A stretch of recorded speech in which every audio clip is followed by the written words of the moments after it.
Now that we have a blank sketch, let's look at another common sketch tool. You saw how easy the line tool was to use. The rectangle tool is similar. It too has a drop-down menu and contains a number of methods of creating a rectangle. I'll select the basic corner rectangle. Once activated, all you do is click somewhere to begin the rectangle and click again to end it.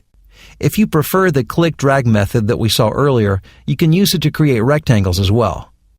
You will notice in the Property Manager that I can choose to switch to one of the other rectangle tools without having to exit the tool altogether. If you look closely at the icons, you'll see points and a number associated to each point.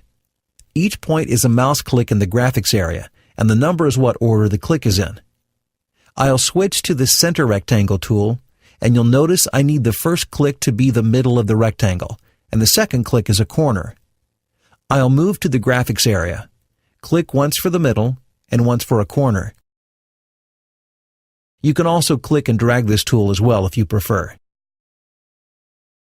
The next rectangle tool is the 3-point corner rectangle. This tool requires 3 clicks, and each click will be a corner of the rectangle. I can also click and drag this tool. I'll click and drag from the first point to the second point.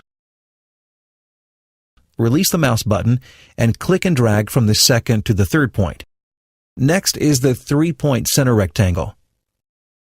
I'll click once for the center, once for the middle of a side, and once more for a corner. Finally, I have the parallelogram tool, which needs 3 clicks for each of its corners. One more thing about the drop-down menus. If I select the parallelogram from the rectangle drop-down menu, you can see that the parallelogram icon replaces the original corner rectangle in the toolbar. If I want to use the corner rectangle tool that used to open when I selected this icon, I have to open the drop-down menu and select it. Otherwise, the parallelogram icon is now the default tool. This consolidated Property Manager is also used in the circle and arc tools, which we will discuss in the next lesson.